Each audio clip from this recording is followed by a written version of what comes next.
Hello there and welcome back to another edition of the Hot Lap Classic. This time take a look at the 1997 Mazda RX-7 Type RSR. This car was requested by Inferno the Fox, and it is one of the many RX-7s in this game, particularly of the FD generation. There is many of those.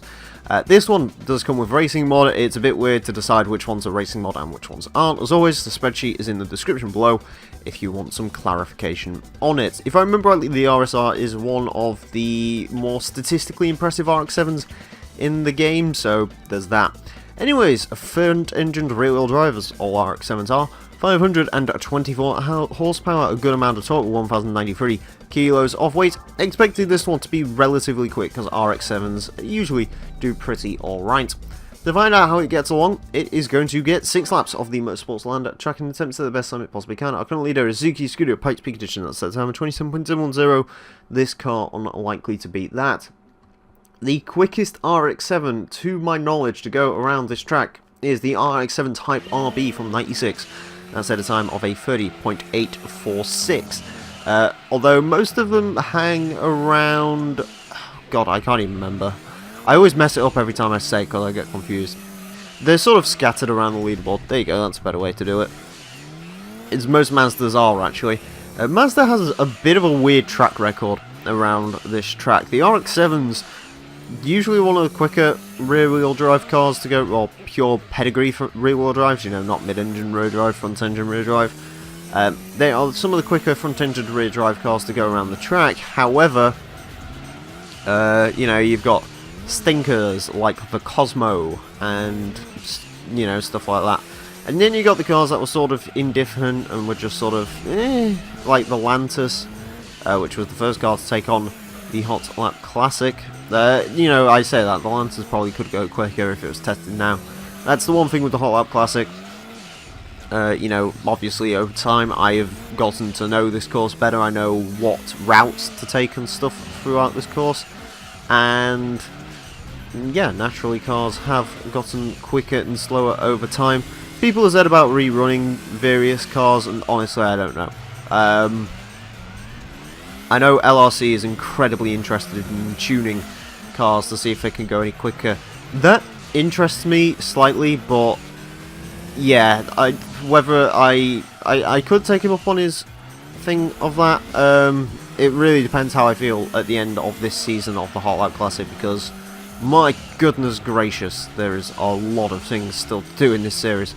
Yeah, there is many things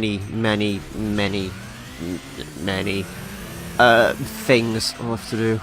So yeah, that's fun, because we've got to test every single car in this game, and we are currently on episode 237, I think is this episode's name. So yeah, still a lot to go in the Hot Lap Classic. There is no signs of it slowing down just yet. But we seem to be doing, speaking of not slowing down, RX-7, pretty good, actually, as it turns out. I would say it's just got a little bit of issues getting out of the low-speed corners. That's the main issue with this car. The actual handling itself is pretty good. It's just sort of got some low-speed traction issues, and yeah, you can sort of see it's keeping downforce through that corner right there, but throughout some of the slower speed corners you can sort of see I really struggle with the turbo boost. It just sort of wants to boost itself all the time, no matter what, which does make it a little bit iffy. But that being said, I mean, it's still not a terrible time once it gets the line. Of course, you never know, maybe I can supersonic speed. No. 31.218 is the final time for this particular RX-7, which will put it into... Wait until we get to the other screen, actually. Come to think of it. Yeah, I'm just sort of trying... Oh, there you go. The RX-7 Type RS was a 31.343. This particular RX-7 is a 31.218, slotting it into 89th place. It goes in between the Renault Megane 2-litre 16-valve coupe and the Honda Civic VTI, quicker than Nissan Primera, Legnum, Viper, Esprit. Yeah, a very, very solid time, slightly beaten out by a rear-wheel drive Skyline. But that's a very good time, especially considering that's sort of towards the top tier of front-wheel drive cars, so very solid performance from the RX-7. Anyways, I want to thank you all very much for watching this edition of the Hot Lap Classic, and until next time... Oh wait, no, we've got to do the clue for the car. Weeb. That's your clue. Tell me what you think it is. Until next time, farewell.